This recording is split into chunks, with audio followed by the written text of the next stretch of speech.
کہ آج پوری دنیا ہم پر طنز کرتی ہے کہ انہوں نے سب کچھ تو بیان کیا، اپنی مجلسوں سے رسول کے فضائل بیان نہیں کیے۔ آج ہم دنیا کو بتانا چاہیں گے کہ رسول کتنا اعلیٰ ہے، اور ہم کس طریقے سے رسول کے فضائل بیان کر سکیں کہ جب ہماری معیار فکر صرف غلامان رسول تک جا کے رہ جاتی ہے۔ تو یقین جانیے ہماری بساط اتنی اعلیٰ نہیں ہے کہ ہم اس پر شہزاد کو بچھا سکیں۔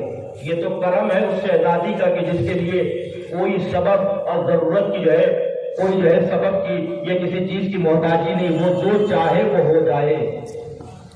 بلکہ یہ گھرانہ وہ گھرانہ ہے کہ جہاں کے لیے اللہ پہلے ہی کہہ چکا ہے وَمَا تَشَاءُونَ إِلَّا أَن يَشَاءَ اللَّهُ، یہ کچھ چاہتے ہی نہیں ہے کہ اللہ چاہے۔ اور یہ یاد رکھیے، اللہ اگر کسی عمل کو کسی کام کو کرانا چاہتا ہو تو اسے اپنی مخلوق کی ضرورت نہیں ہے کہ وہ آئے تو وہ کام ہو۔ توجہ کریے، مخلوق ہم اللہ کی مخلوق ہیں، ہم اس اللہ کی مخلوق ہیں کہ جس نے ہمیں، اس اللہ نے ہمیں پیدا کیا، ہم نے اللہ کے اوپر کوئی احسان ہم کر ہی نہیں سکتے۔ تو یہ نہ سوچئے کہ ہم جو ہے اس لائق ہو گئے کہ اللہ نے ہمیں استطاعت اتنی دے دیا تو ہم نے اتنی بڑی مجلس کر لیا، ہم نے اتنا بہتر تبرک بانٹ دیا، ہم نے اتنے لوگوں کو جمع کر دیا۔ نہیں، آپ اس لائق نہیں تھے۔ بس جب بھی تم سے کوئی ایسا کام ہو جائے تو جا کے اپنے گھر میں یا مسجد میں کسی بھی مقام پر سجدہ شکر بجا لا کے کہنا مولا حسین آپ کا احسان تھا کہ آپ نے ہم سے یہ کروا دیا، شہزادی آپ کا احسان تھا کہ آپ نے مجھ سے یہ کروا لیا، نہیں تو میں اس لائق تھا نہیں۔ آپ یہ بتائیے، جس دور میں آپ زندگی گزار رہے ہیں وہاں پر لوگوں کے مرحلوں کو آپ بہتر جانتے ہیں، جہاں پیسوں اور ثروت اور دولت رکھنے والوں کو آپ بہتر جانتے ہیں، ان کا کوئی بڑا سے بڑا کام یا چھوٹے سے چھوٹا بھی کام ہو تو ان کو اس چیز کو آمادہ کرنے کے لیے، تیار کرنے کے لیے، اس کام کو کرانے کے لیے پیسے کی ضرورت ہوتی ہے، دولت کی ضرورت ہوتی ہے، ثروت کی ضرورت ہوتی ہے۔ جتنا زیادہ ایڈورٹائزمنٹ ہوتا ہے، جتنا زیادہ پرچار ہوتا ہے، جتنا زیادہ لوگوں کے درمیان شائع کیا جاتا ہے، اتنے ہی لوگ آگے جمع ہو پاتے ہیں۔ لیکن اس میں خرچ کیا ہوتا ہے؟ کا پیسہ، جتنا پیسہ خرچ ہوگا اتنی پبلک آئے گی۔ توجہ رکھیے گا، میں آپ کو کس معیار تک لے جانا چاہتا ہوں، جتنا پیسہ خرچ ہوگا اتنی ہی پبلک آئے گی۔ لیکن اگر کوئی غریب اپنے گھر میں حسین کا فرش بچھا لے، توجہ کریں گے، کوئی غریب اپنے گھر میں حسین کا فرش بچھا لے اور اس کے بعد اس کے پاس بانٹنے کے لیے تبرک میں کچھ بھی نہ ہو، صرف پانی پلائے، تو دنیا کی ساری ثروتیں قربان کر دی جائے اور اہل بیت کی ذات کے اوپر کہ جو اتنے اعلیٰ ہے جو کسی ثروت مند کے گھر پہ نہیں جاتے، لیکن ہاں اگر کسی نے اپنے گھر میں فرش حسین بچھا لیا ہے تو یہ نہیں دیکھتے یہ کتنا اعلیٰ ہے، یہ کتنا غریب ہے، بلکہ آسمان کی بلندیوں کو چھوڑ کے زمین کے فرش پہ آ کے بیٹھ کے بتاتے ہیں حسین دولت نہیں دیکھتے، حسین شخصیت دیکھتے ہیں۔ حسین یہ نہیں دیکھتے کہ کتنا دولت والا ہے، حسین کی ماں زہرا یہ نہیں دیکھتی کہ کتنی ثروت والا ہے، بلکہ یہ دیکھتی ہے کہ خلوص کتنا اعلیٰ ہے۔ اس لیے کبھی بھی مجلسوں کے انعقاد کے لائق ہو جاؤ، کبھی بھی اپنے گھروں میں مجلسوں کے برپا کرنے کے لائق ہو جاؤ تو حسین کا شکر ادا کرنا، بی بی زہرا کا شکر ادا کرنا، شہزادی آپ کا کروڑوں احسان ہے کہ آپ نے مجھ حقیر سے کوئی عمل بجانا، مجھ حقیر سے کوئی عمل یا کوئی کام لے لیا۔ نہیں ہمارے پیسوں میں اتنی طاقت ہے، نہ ہی ہماری جسم و جسمانیت میں اتنی طاقت ہے، نہ ہی ہمارے عمل میں اتنی طاقت ہے کہ ہم اہل بیت میں سے کسی ایک فرد کو اپنے گھر بلا سکیں۔ توجہ کریں گے، اتنی طاقت نہیں ہے کہ اہل بیت میں سے، بلکہ اہل بیت کو چھوڑ دیے ہماری اوقات اتنی نہیں ہے کہ ہم نائب امام کو اپنے گھر بلا سکیں۔ جب ہماری اوقات اتنی نہیں ہے کہ ہم کسی نائب امام کو اپنے گھر بلا سکیں تو ہم اتنے بڑے کب ہو جائیں گے کہ حسین کو اپنے گھر بلا سکیں، اس شہزادی کو اپنے گھر بلا سکے کہ جس کی آمد ہمارے لیے برکت کا سبب ہے۔ لیکن ہاں اگر فرش عزا بچھ گیا ہے تو پھر اس بیوی کے آنے میں ذرہ برابر کی دیری نہیں ہوتی۔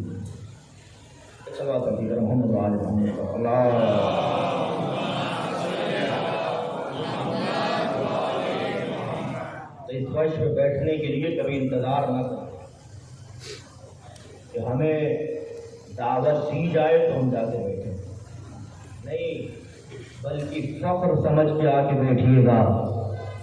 کہیں ایسا ہو سکتا ہے کہ آپ کس امام کے بغل میں بیٹھے ہوں آپ کو معلوم بھی نہ ہو،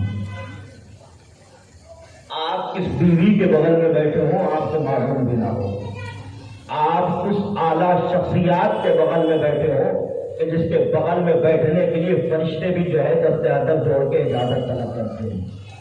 جبرائیل اللہ کی بارگاہ میں دست ادب جوڑ کے اجازت دے رہے، پروردگار اجازت دے تو میں جا کے چھٹا ہو جاؤں۔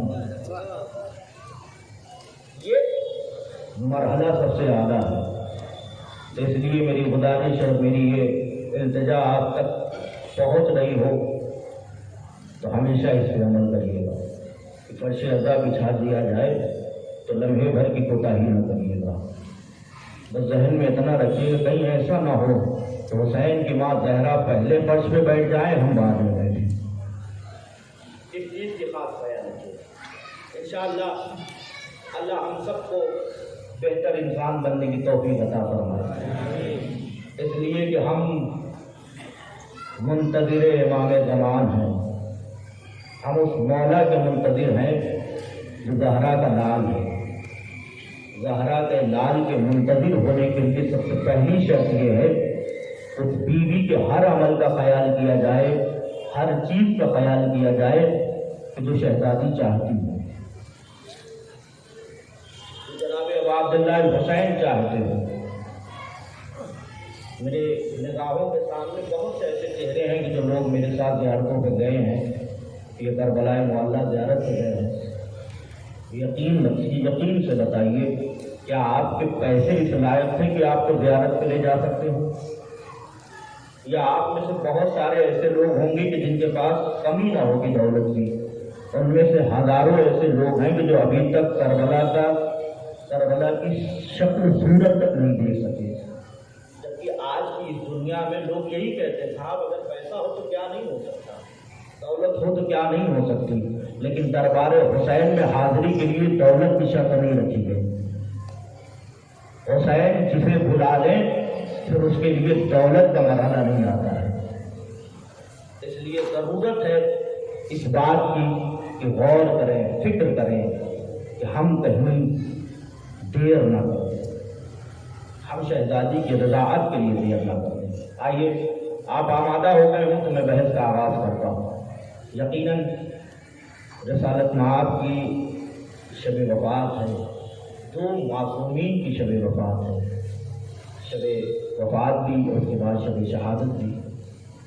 یہ بات کہہ دینا بڑا آسان ہے کہ محمد اس دنیا سے چلے گئے، کوئی اس بیوی کے دل سے پوچھے کہ جس نے پورا سال گریا کیا ہے، یعنی کہا جائے کہ جب تک زندہ رہی جب تک گریا کیا ہے، اور ہم اور آپ اس چیز کو سمجھ بھی نہیں سکتے۔ آج دنیا ہم سے ہم پر اسی چیز کا اعتراض کرتی ہے کہ ہم نے سب کچھ تو بیان کر دیا اپنے ممبروں سے، لیکن ہم نے فضائل رسول بیان نہیں کیا، جبکہ فضائل رسول ہم سے زیادہ کوئی پڑھ ہی نہیں سکتا۔ ہم اہل بیت کی شخصیات کو بیان کر کے بتلاتے ہیں کہ پہچانو یہ کون ہے، یہ محمد کے گھرانے والے ہیں۔ رسالت مآب قرآن کریم کا ایک مرحلہ، ایک جملہ، ایک ٹکڑا، ایک آیت چھوٹی سی، اور اسی کو رسالت مآب نے دو جملے بڑھا کے پیش کیے۔ سب سے پہلے یہ کہ لا الہ الا اللہ، اللہ یکتا یگانہ ہے، اس کی ذات کے علاوہ کوئی ذات نہیں ہے۔ اب رسالت مآب کیا فرما رہے ہیں؟ اسی چیز کو کوٹ کر کے دو جملے اور اضافہ کر کے رسالت مآب حدیث ارشاد فرماتے ہیں، قولوا لا الہ الا اللہ تفلحوا، لا الہ الا اللہ کہو اور نجات پا جاؤ۔ جس نے بھی لا الہ الا اللہ کہا وہ نجات پا گیا۔ یعنی بیس آف اسلام کا جو بیس ہے وہ یہ بنا کہ جو بھی لا الہ الا اللہ کہے گا وہ نجات پا جائے گا۔ لیکن شرائط کیا ہے؟ لا الہ الا اللہ ایسے ہی کہہ دیا جائے یا نہیں؟ لا الہ الا اللہ کہنے کے لیے شرائط ہے۔ انشاءاللہ جتنی خاموشی کے ساتھ ابھی آپ سن رہے ہیں اتنا ہی زیادہ بلند احساسات کے ساتھ انشاءاللہ آپ آگے سنیں گے۔ اگر باتیں آپ تک جو ہے پہنچ گئی تو میں کوشش کروں گا پوری کہ آپ کی زیر سماعت پوری باتیں پہنچ سکے تاکہ آپ محفوظ ہو سکے۔ یقین جانیے اس فرش ادا کا سب سے عظیم ترین تبرک یہ حقیقی اور وہ مرحلہ ہے کہ جسے اس وقت ہم بیان کر رہے ہیں اور آپ سن رہے ہیں۔ یہ یوں کہا جائے کہ جزائے حقیقیہ جو ہے وہ تبرک جو ہے وہ یہی ہے، مجلس کمال جو فضائل عبداللہ حسین اور فضائل اہل بیت اور مسائل اہل بیت کے ذریعے۔ اس کے بعد جو آپ لے کے جاتے ہیں تبرک یا آپ کھاتے ہیں وہ دنیاوی تبرک ہے، اس کا آخرت سے کوئی مرحلہ نہیں ہے، لیکن یہاں سے جو حقیقی تبرک آپ لے کر جائیں گے وہی تبرک ہوگا۔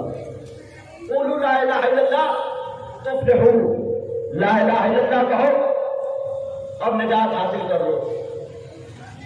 رسالت معاذ کائنات کا ختم المرسلین صادق الامین حبیب، صادق الامین رسول کہہ رہا ہے کہ جس کو مسلمانوں نے نہیں بلکہ کافروں نے بھی کہا کہ اس سے بڑا سچا اس کائنات میں کوئی نہیں ہے، جس کی صداقت کا اعلان جو ہے کافروں نے کیا ہے کہ اگر آپ کہیں کہ اس پہاڑ کے پیچھے ایک لشکر ہے اور ہماری آنکھیں نہ دیکھے تو ہم یہ سمجھ لیں گے کہ ہم نابینا ہے، لیکن یہ نہیں کہیں گے کہ آپ نے معاذاللہ جھوٹ کہا ہے۔ یہ کون کہہ رہا ہے؟ کافر کہہ رہے ہیں، مسلمان کی بات نہیں کر رہا ہوں، کافروں کی بات کر رہا ہوں۔ یہ کافر کہہ رہے ہیں اس رسول کی بات کہ جس رسول نے کہا کہ لا الہ الا اللہ کہو اور نجات حاصل کرو۔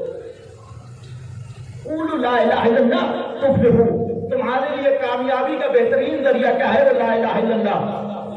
اب اگر کسی نے لا الہ الا اللہ کہہ دیا، رسول نے آگے کہا کہ تم نے لا الہ الا اللہ کہا تو تمہیں نجات مل جائے گی، اس میں کوئی شک نہیں ہے، اس لیے کہ رسول کی ذات کہہ چکی ہے اور رسول جس بات کے اوپر جو ہے مہر لگا دے اسے کوئی بدل نہیں سکتا، اس لیے کہ رسول کا ارادہ کیا ہے؟ وہ اللہ کا ارادہ ہے، رسول کی زبان کیا ہے؟ وہ اللہ کی زبان ہے، رسول کچھ بولتے ہی نہیں ہے جب تک اللہ نہ چاہے۔ اس بات کے اوپر کانفیڈنس ہے سب کو، اس بات کے اوپر پورا یقین ہے کہ جب تک رسول بولیں گے نہیں جب تک اللہ نہ چاہے۔ رسول نے بولا، اللہ نے بولا لا الہ الا اللہ تفلحوا، نجات پا جاؤ گے۔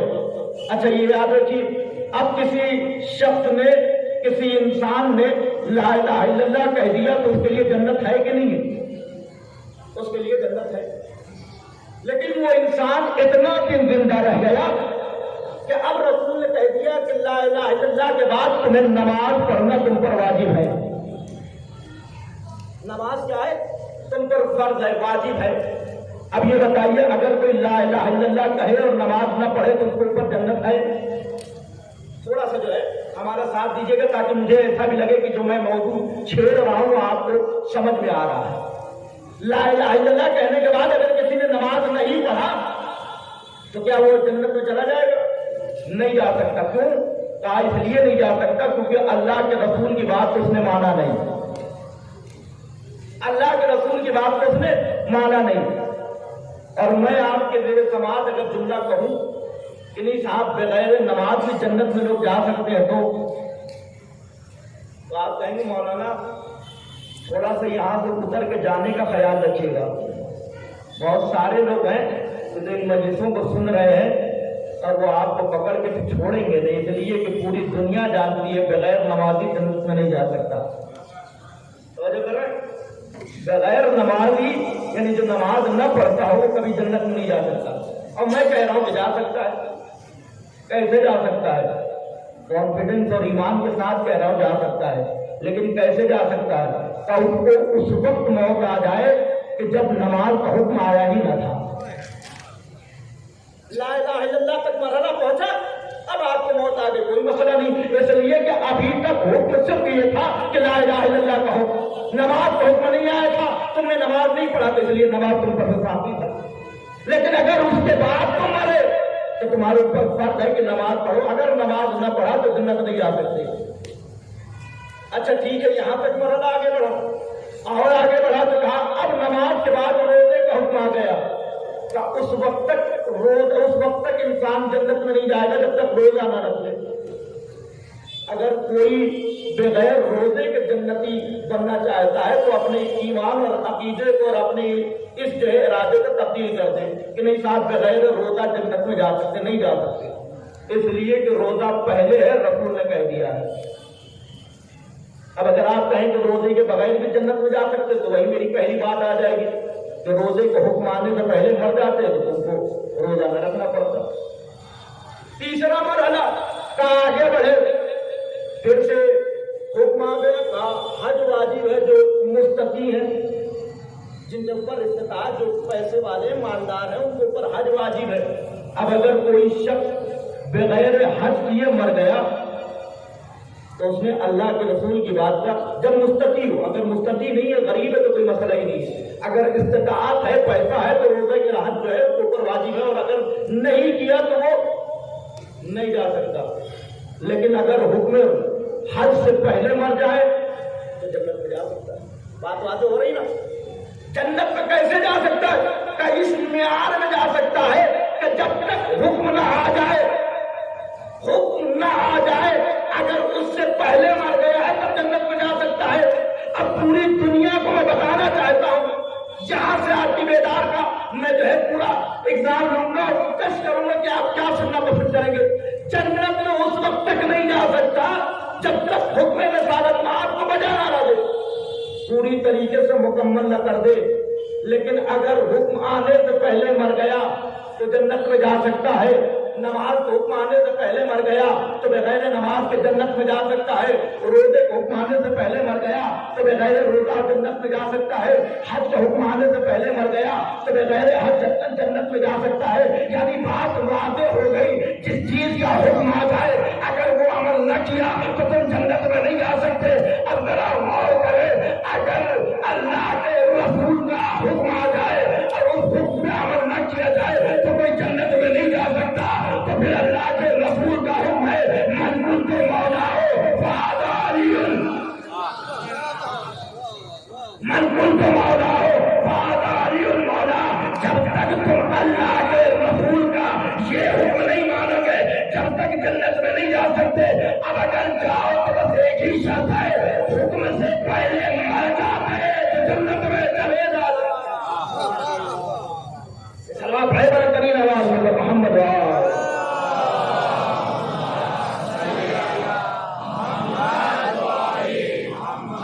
اب جو ہے جا سکتے حکم رسول آنے سے پہلے اگر مر جائے۔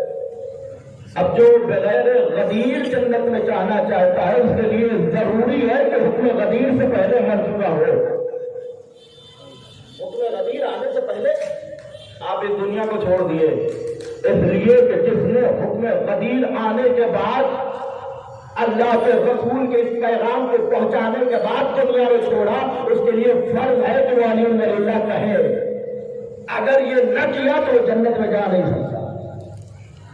یہ ہمارا اس کے آگے بڑھے، اللہ کے رسول نے ہمیں کیا سکھایا؟ کائنات کا ختم المرسلین نبی ہمیں کیا بتلا؟ سب سے پہلے اس نے کیا کہا؟ نماز۔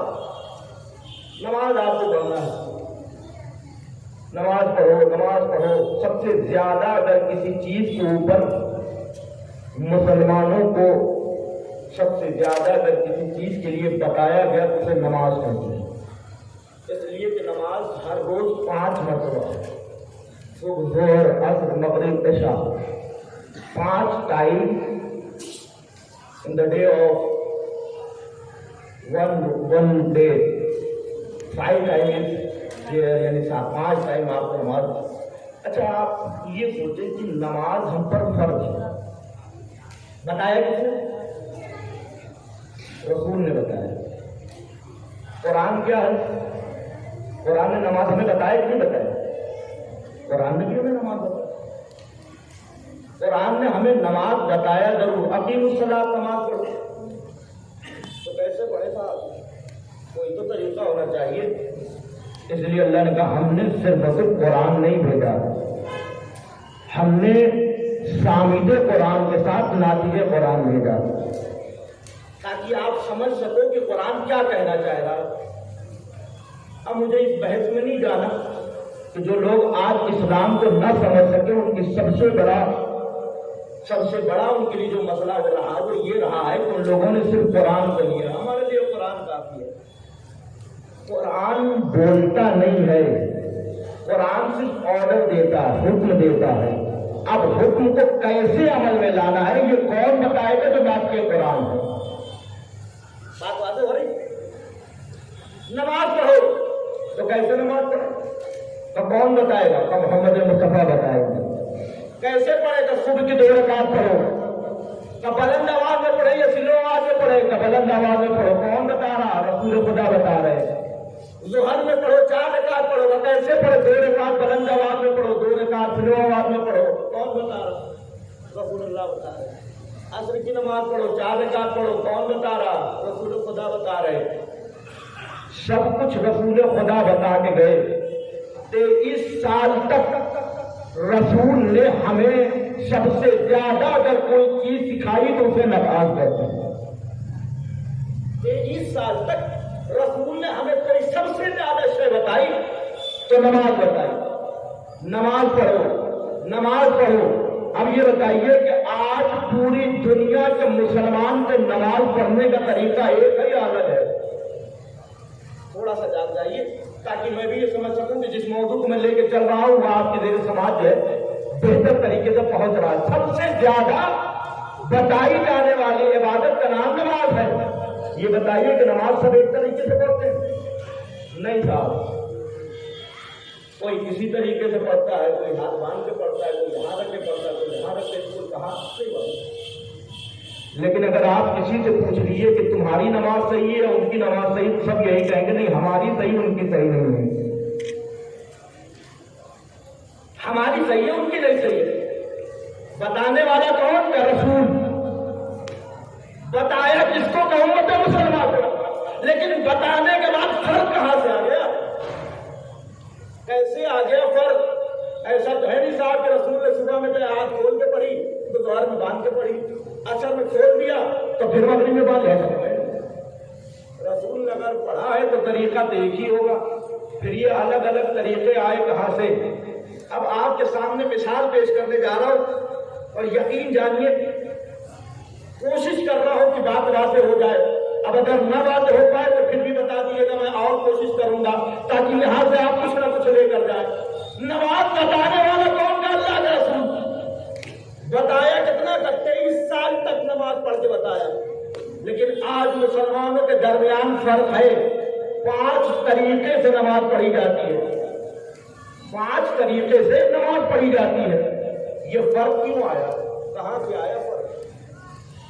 اگر رسول سے سنا ہے یا رسول سے لیا ہے تو فرق نہیں آنا چاہیے. تو پھر فرق آیا کیوں؟ وجہ یہ تھی کہ ان لوگوں نے نماز رسول سے نہیں لیا.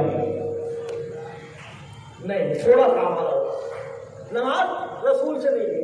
کیسے سمجھ؟ میں ہمارے پاس مجلس پڑھ کے یہاں پہ چلے گئے. کچھ مخلصین نے جو ہمارے چاہنے والے تھے انہوں نے کون ہے کہ خبر صاحب ہے. اچھا ہمارے پاس ہے کہاں کیسی مجلس پڑھی انہوں نے؟ صاحب یہ پڑھا یہ پڑھا یہ پڑھا. اچھا کسی دوسرے صاحب سے پوچھا کہ آپ بتائیں کہاں مجلس میں؟ کہا کیسی مجلس پڑھا؟ یہ پڑھا یہ پڑھا. 25 آدمی سے اس نے پوچھا, 25 نے الگ الگ بتایا. 25 نے الگ الگ بتایا. کوئی صحیح نہ بتا سکا کہ میں پڑھ کے کیا گیا ہوں. اللہ نے کسی کو اتنی میموری دی ہی نہیں کہ وہ بتا سکے, وہ لفظ پر لفظ بیان نہیں کر سکے کہ میں یہاں سے پڑھ کے جا رہا ہوں. سب نے الگ الگ بتایا, سب نے اپنے اپنے انداز میں بتایا. وہ پریشان ہاتھ پھیرنے لگے. عجیب حال ہے, جتنوں سے پوچھا سب نے بتایا الگ الگ. ایک صاحب مل کے کہا تمہیں ویسی ہی مجلس چاہیے جیسا جو ہے ہمارے پاس پڑھ کے گئے. کہاں ویسی چاہیے تو میں تمہیں دلا سکتا ہوں ورڈ ٹو ورڈ, لفظ ٹو لفظ. جیسی مجلس انہوں نے پڑھی ہے, جو باتیں کہیں ویسی مجلس تمہیں سننے کو ملے گی. تو کہا ایک بچہ تھا جو ان کی مجلس کو ریکارڈ کر رہا تھا. ایک بچہ تھا جو ان کی مجلس کو ریکارڈ کر رہا تھا. اب اگر تمہیں لفظ کو لفظ مجلس سننا ہے تو جا کے اس بچے سے ریکارڈنگ لے لو, سن لو. شاید مثال آپ تک پہنچی نہیں, پھر سے دوہرا دو. ایک بچہ تھا جو اس مجلس کو ریکارڈ کر رہا تھا بڑے بڑے لوگوں سے پوچھا لیکن جواب الگ الگ ہے. لیکن بچے کے ریکارڈ کو اس نے دیکھ لیا کہ نہیں صاحب اگر تمہیں اصلی مجلس کرنا اصلی مجلس سننا ہے تو اس بچے کے ریکارڈ والی مجلس سنو ایسے ہی لفظ تمہیں مل جائے گا. یعنی پتا چلا محمد جو نماز بتا کے گئے تھے وہ غیروں سے پوچھا گیا. نہیں آواز نہیں ہوئی. جو مجلس جو معاملات جو لفظ جو مولانا پڑھ کے گئے ہیں وہ غیروں سے پوچھا تو الگ الگ. لیکن جب ہم نے ریکارڈنگ میں سنا تو ویسے ہی لفظ وہی مرحلہ وہی ساری شے وہی ساری باتیں وہی لفظ وہی ورڈ وہی لہجہ سب کچھ ایک ہے. اس لیے کہ ایسا ہی ہو رہا ادھر میں پڑھ رہا ہوں ادھر میں ریکارڈ کر رہا ہے سیم ہے کچھ فرق نہیں ہے کچھ بھی مطلب نہیں ہے. مسئلہ کیا ہے اب جب میرے مخلص سے چاہا کہ جاؤ میں اس بچے سے وہ مجلس کی ریکارڈ لے کے آؤ تو بڑے بڑے لوگوں کو برا لگ گیا. نہیں صاحب انہوں نے ہم سے نہیں پوچھا انہوں نے ہم سے نہیں پوچھا اس بچے سے پوچھنے چلے گئے تو پوچھا تم نے ہم سے کیوں نہیں پوچھا کہ تم نے ویسی نہیں بتایا جیسے مولانا پڑھ کے گئے تھے. بچے نے مجھے ویسی دیا ہے جیسی مولانا پڑھ کے گئے تھے. اب پتا چلا کہ لوگوں نے نماز اس سے لیا جو ہر شے میں رسول کے برابر تھا. جو لہجے میں رسول جیسا ہے جو بولنے میں رسول جیسا ہے جو کلام میں رسول جیسا ہے جو بولنے میں رسول جیسا ہے. بلکہ یہ سمجھ لو محمد نے آنے کے بعد زبان چھپا کے بتایا اب نہ محمد علی ہے نہ علی محمد ہے. شراب ہے وہ محمد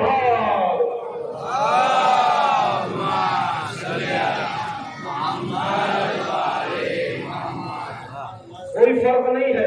اب یہ تو میری دلیل تھی لیکن میں آپ کو شریعت کی دلیل بتا رہا ہوں اور آپ کو وہی واقعہ اور وہی جو ہے مرحلہ بیان کر رہا ہوں جہاں سے آپ سمجھ سکے. آپ کل کو یہ کہہ سکتے مولانا آپ کو دلیل یہ تو ظاہری دلیل ہے کوئی ایسی دلیل دیجیے کوئی ایسی لفظ دیجیے کوئی ایسا ارادہ بتائیے کوئی ایسا مرحلہ بتائیے جہاں سے بات واضح ہو جائے. تو دور جانے کی ضرورت نہیں ہے. جب 23 برس کے بعد جب محمد کے چلے جانے کے بعد پہلی مرتبہ میرے علی نے مسجد میں نماز پڑھائی تو نابینا شخص نماز پڑھنے کے بعد فوراً کہتا ہے قسم پروردگار کی میں نے آج ایسی نماز پڑھی جیسے رسول نے پڑھائی تھی. آج میں نے ایسی نماز پڑھی ہے جیسے رسول نے پڑھائی تھی. یعنی پتا چل گیا غیروں کی نماز اور ہے علی کی نماز اور. سلام ہے محمد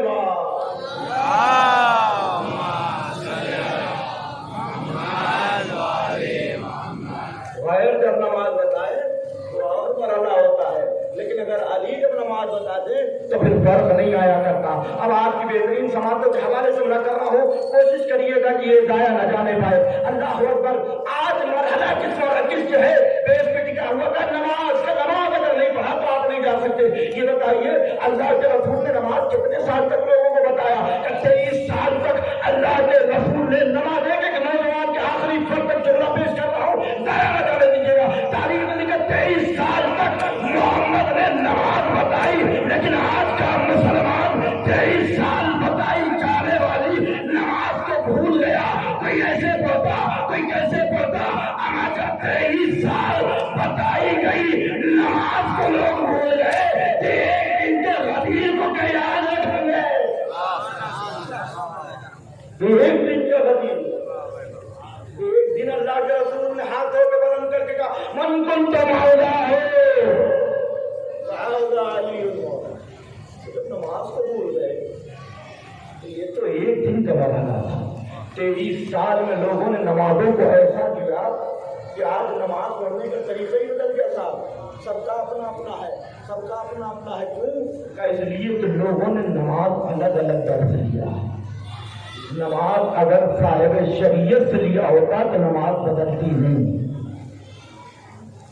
اب لوگ کہہ رہے ہیں صاحب آپ جو ہے وہ فضائل رسول پڑھتے ہیں. ہم آپ کو بتائیں فضائل رسول ہم کتنا پڑھتے ہیں. تاریخ گواہ ہے کائنات کا امیر حلال مشکلات امیر کائنات حضرت علی ابن ابی طالب علیہ السلام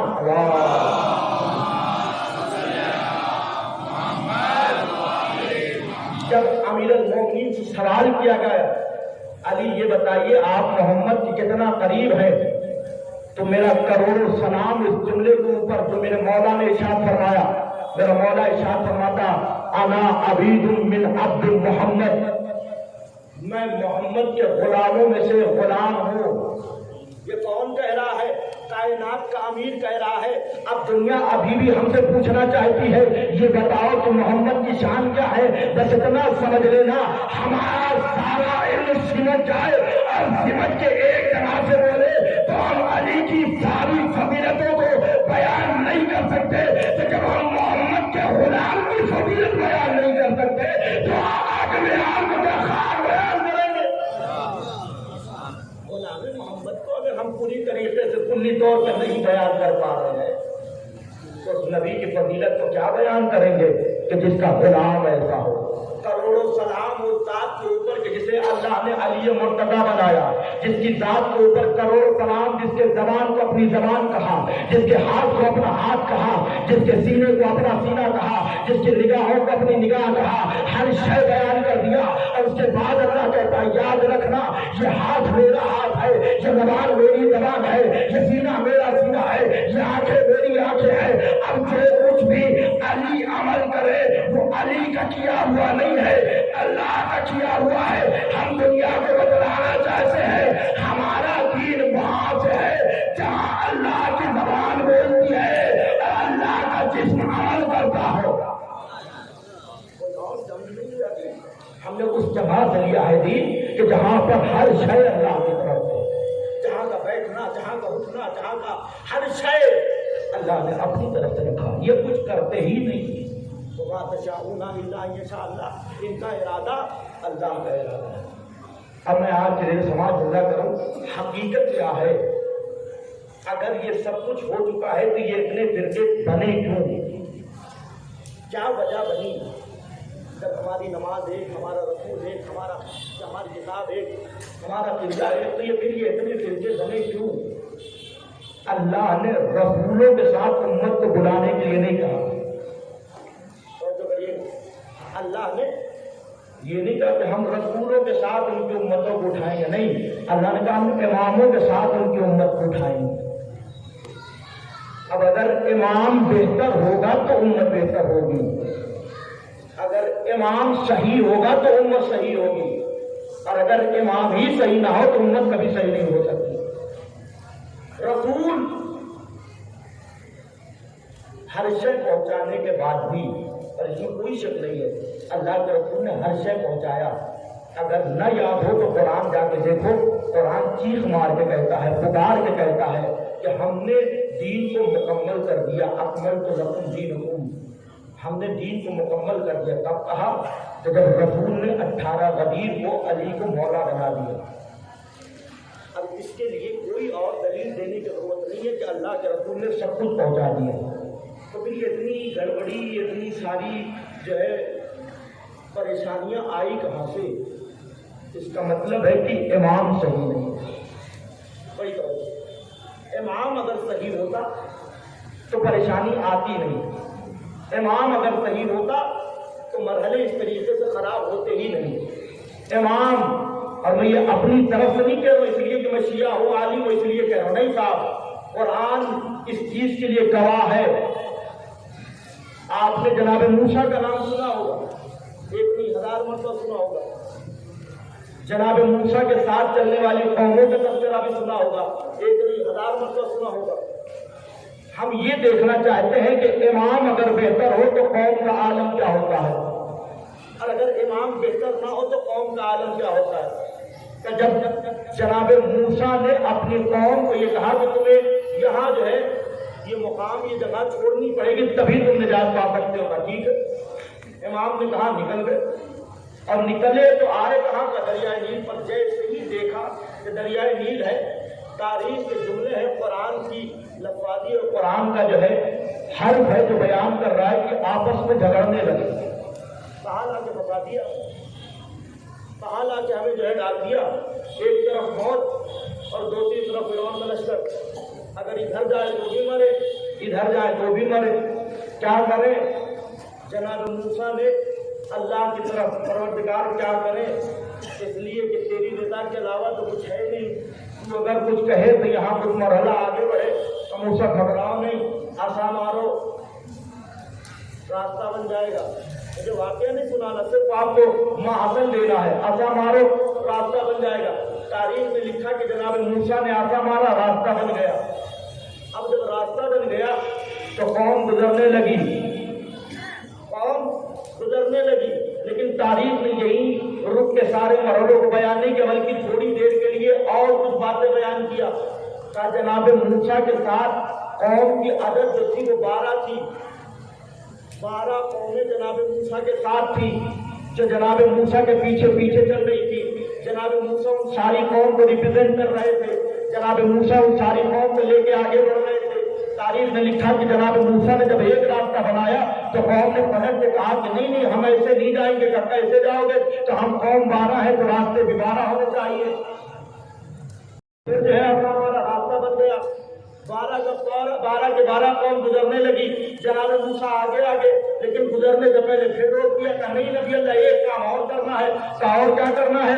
کئی راستوں میں ہمیں کوئی ایسا مرحلہ بنا کے دیجیے کہ ہم دیکھیں تو صحیح ان میں کون آپ کے کتنے چاہنے والے، کون ڈوب جائے گا، کون عبور لگے گا، کون پار جائے گا۔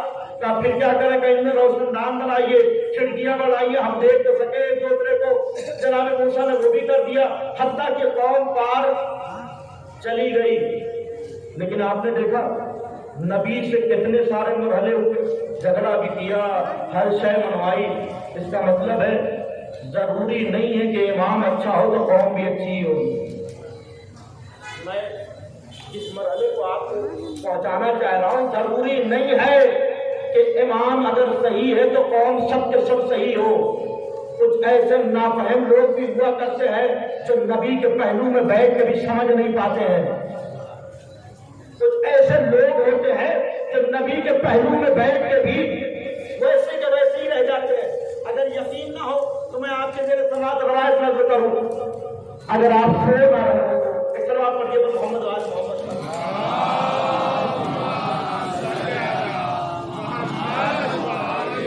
دیکھیے گا پورے خدا کی شان ہے تو پڑھنا تو ایسے ہی پڑے گا، اس لیے کہ دنیا کو ہمیں یہ بتانا ہے کہ محمد جیسی شخصیت کے فضائل کو کلی طور پہ بیان کر پانا ہماری اوقات کے باہر ہے۔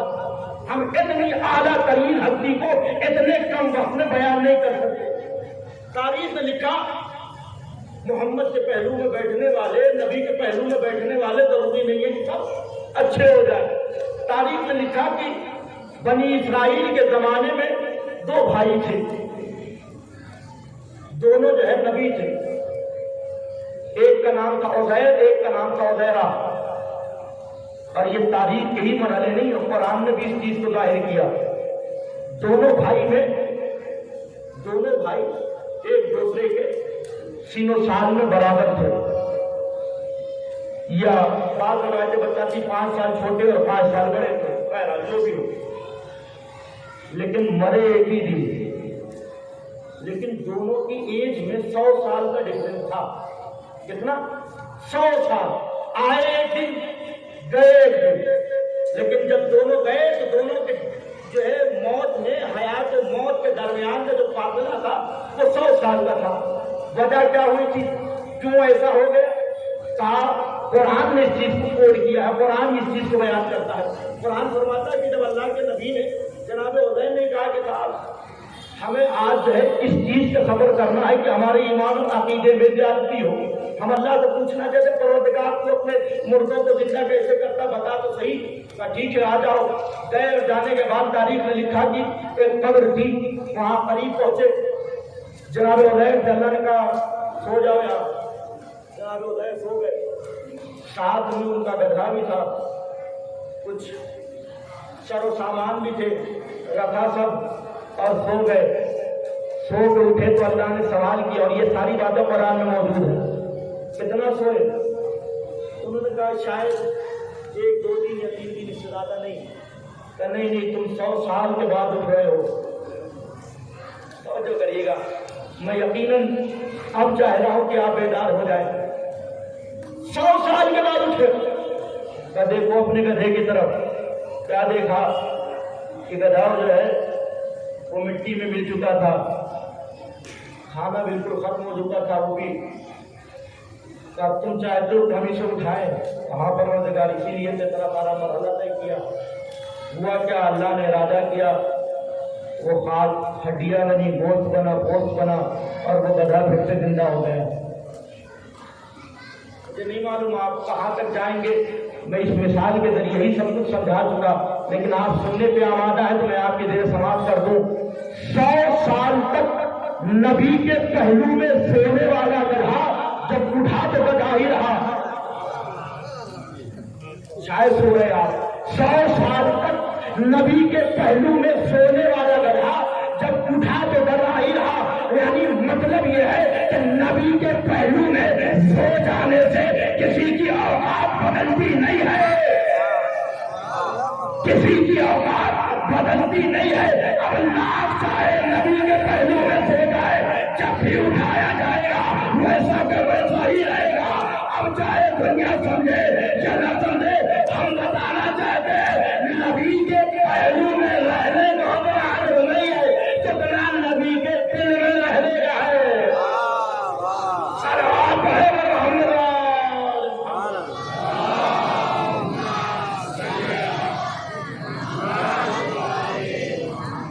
ہمیں یہ سمجھانے کی ضرورت نہیں ہے صاحب کہ کون کہاں سویا ہے، کون کہاں سے اٹھے گا۔ ہم اتنا جانتے ہیں نام حسین پہ مرنے والا کہیں بھی سو جائے اٹھے گا تو روز محشر حسین کے ساتھ ہوگا۔ مجھے نہیں معلوم کون کہاں سویا ہے، لیکن جہاں بھی سوئے گا جب اٹھے گا عاشق حسین مرے گا تو اٹھے گا تو حسین کے ساتھ ہوگا۔ لیکن اب چاہے کوئی محمد کے دائیں ہو یا بائیں ہو، فرق نہیں پڑتا کہ وہ اٹھیں گے تو کہاں جائیں گے، وہ وہیں جائیں گے جہاں ان کا حشر ہے۔ بہرحال تو ضرورت کیا ہے، نبی کے پہلو میں اس چیز کو سمجھ پانا۔ یہ سب سے مرحلے کے باہر نبی کے ساتھ گزر گئے، گزری کتنی کا 12 قومیں گزر گئی، 12 کے 12 قوم نجات پا گئی۔ نبی کے ساتھ ہونے کا یہ فائدہ ہوا۔ اب بات میں آپ کی زیر سماعت عرض کروں، اگر امام اور رہبر اچھا ہو تو قوم کو نجات مل جاتی ہے۔ اگر امام اور رہبر اچھا ہو تو قوم کو نجات مل جاتی ہے۔ آج پوری دنیا کو اس بات کی خلیش اور جو ہے اس بات کی ٹینشن ہے کہ صاحب ان کا ہوگا کیا، ان کا ہوگا کیا، یہ کہاں جائیں گے، ان کو جنت کیسے ملے گی، یہ کیسے امور لگیں گے، یہ روز محشر میں کیسے جائیں گے، انہیں کیا کہا جائے گا، انہیں کہاں ڈالا جائے گا، انہیں کیسے اٹھایا جائے گا، انہیں کیسے جنت میں ڈالا جائے گا۔ ہماری فکر نہ کرو، ہم صرف موسیٰ کے ایک مرحلے کو دیکھ کے پوری دنیا کو چیلنج کر کے بتا رہے ہیں۔ اگر موسیٰ کے پیچھے 12 قوم چلے تو وہ 12 کے 12 نجات پا جائے۔ اگر فخر موسیٰ جیسے 12 ہو اور ایک قوم کے پیچھے چل رہی ہو، ایسا نہ سوچنا۔ اس لیے کہ ہمیں یقین ہے اس کے بعد، اس لیے کہ وہ موسیٰ نہیں، فخر موسیٰ ہے۔ وہ صرف اور صرف پانی پہ راستہ بنانے کے لیے اللہ کے ارادے کا محتاج ہے، لیکن یہاں ارادہ ہی اللہ کا ہے۔ جو چاہے وہ کر لے، یہ چاہے تو پانی پہ چلے، یہ چاہے تو پانی پہ مصلی بچھائے، یہ چاہے تو پانی پہ نماز پڑھائے۔ کسی کو حیرت یا فرق نہیں، کسی کو حیرت نہیں ہونی چاہیے، اس لیے کہ یہ ارادہ اللہ کا ارادہ رکھنے والے ہیں۔ اب اگر ہمارے آخری امام آ کے پانی پہ مصلی بچھا کے نماز پڑھائے تو حیرت نہ کرنا، اس لیے کہ موسیٰ کو ارادے کی ضرورت ہے، انہیں ارادے کی بھی ضرورت نہیں ہے۔ اللہ کے خاص ہے، یعنی امام اگر بہتر ہو تو قوم جو ہے نجات پا سکتی ہے، آگے بڑھی۔ اللہ کے رسول کتنے سال تک خاموش رہے؟ سننا موجود ہے، پوچھئے ایک سے کتنے سال تک؟ 40 سال تک تاریخ میں لکھا کہ محمد خاموش رہے۔ کیوں بھائی؟ ہمارا عقیدہ یہ نہیں ہے کہ محمد آگے نبی بنے، محمد اس وقت بھی نبی تھے جب کوئی نبی ہی نہ تھا۔ یا یوں کہہ دیا جائے جب کچھ بھی نہ تھا تب بھی محمد تھے۔ تو پھر یہ 40 سال تک آگے خاموش رہنے کا مرحلہ کیوں؟ کیا وجہ تھی جو محمد کچھ بول نہیں رہے ہیں؟ تو اللہ نے اپنے ایک مرحلے کو دنیا کے سامنے ظاہر کر دیا۔ جب میں نے چاہا کہ میں پہچانا جاؤں تو میں نے اپنے نور سے ایک نور خلق کیا۔ میں تھا محمود، اس لیے اس کا نام رکھا محمد۔ لیکن جب اسے بھیجا تو ایسے نہیں بھیجا، اس نور کے دو ٹکڑے کر دیے، ایک کو بھیج دیا، ایک کو روکا۔ اب آدھا نور کیا کرے؟ منتظر ہے کہ وہ آدھا اور آئے تو یکجا ہو جائے۔ نہیں، ایسے نہیں سنیے۔ تاریخ گواہ ہے کہ رسالت مآب انتظار کر رہے ہیں۔ آپ پتہ نہیں کس معیار میں ہے، لیکن میں اسی معیار کو ابھی بھی قائم و دائم رکھ کے چل رہا ہوں۔ محمد انتظار کر رہے ہیں، اور ایسے بھی انتظار کر رہے، دعا کر رہے ہیں، ربی ادخلنی مدخلا صدق واخرجنی مخرج صدق واجعلنی من لدنک سلطانا نصیرا۔ اے میرے معبود، تو ہی ہے جو مجھے دے سکتا ہے۔ دعا بھی کر رہے ہیں، انتظار بھی کر رہے ہیں۔ اے محمد، آپ انتظار کیوں کر رہے ہیں؟ محمد بتلانا چاہتے، انتظار سنت محمد کا نام ہے۔ بس فرق اتنا ہے، آج میں پہلے کا انتظار کر رہا ہوں، میری آخری امت میرے آخری کا انتظار کرے گی۔ یہ کس کا عالم ہے؟ یہ ہم جیسے لوگوں کا عالم ہے۔ انتظار کر رہا ہے، ایسے نہیں انتظار کر رہے۔ آپ بھی ایسے انتظار نہ کریے گا، نہیں صاحب ہم تو الاجل کہنے والے ہیں، ہم تو الاجل کہنے والے نہیں، ایسے الاجل نہ کہیے۔ اپنی ساری صنعتیں اور اپنے سارے معیار میں اکٹھا کر کے اپنے مولا کو آواز لگائیے، اور یہ یاد رکھیے گا، مولا اس وقت آئیں گے جب آپ مولا کے لائق ہو جائیں گے۔ میرے پاس وقت اتنا نہیں ہے کہ میں آپ کو اس معیار میں لے جاؤں اور امام زمان کے ہر ایک مرحلے کو بیان کروں۔ بس اتنا سمجھ لیجئے، ایک نائب امام کو بلانے کے لیے بھی ہزاروں تیاریاں کرنی پڑتی ہے، تب جا کے آتا ہے۔ یا اگر اس سے بھی نیچے آ جاؤں تو بس اتنا سمجھ لیجئے، ایک عالم کو بلانے کے لیے بھی ہزاروں تیاریاں کرنی پڑتی ہے، تب عالم گھر میں آتا ہے۔ امام ہو تو تیاریاں ہونی چاہیے۔ یہ مسجدوں میں الاجل کہنے کی ضرورت نہیں ہے، یہ جو زبان سے الاجل ہوتا ہے، الاجل الاجل یا مولا یا صاحب زمان، یہ صرف اور صرف زبان سے نہ کہیے، اپنے عمل اور عقیدے میں لائیے۔ اگر زبان سے ایک مرتبہ الاجل نکل جائے تو امام کے سامنے ظہور ہو۔ اس معیار تک اپنے آپ کو لے جانا ہے، اور وہ کیا کرنا ہے؟ سنت رسول کیا ہے؟ دعا کے ساتھ الاجل کہنا۔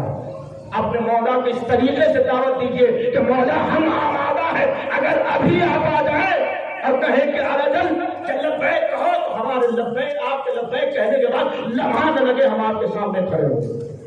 لیکن اگر اس لائق نہیں ہے،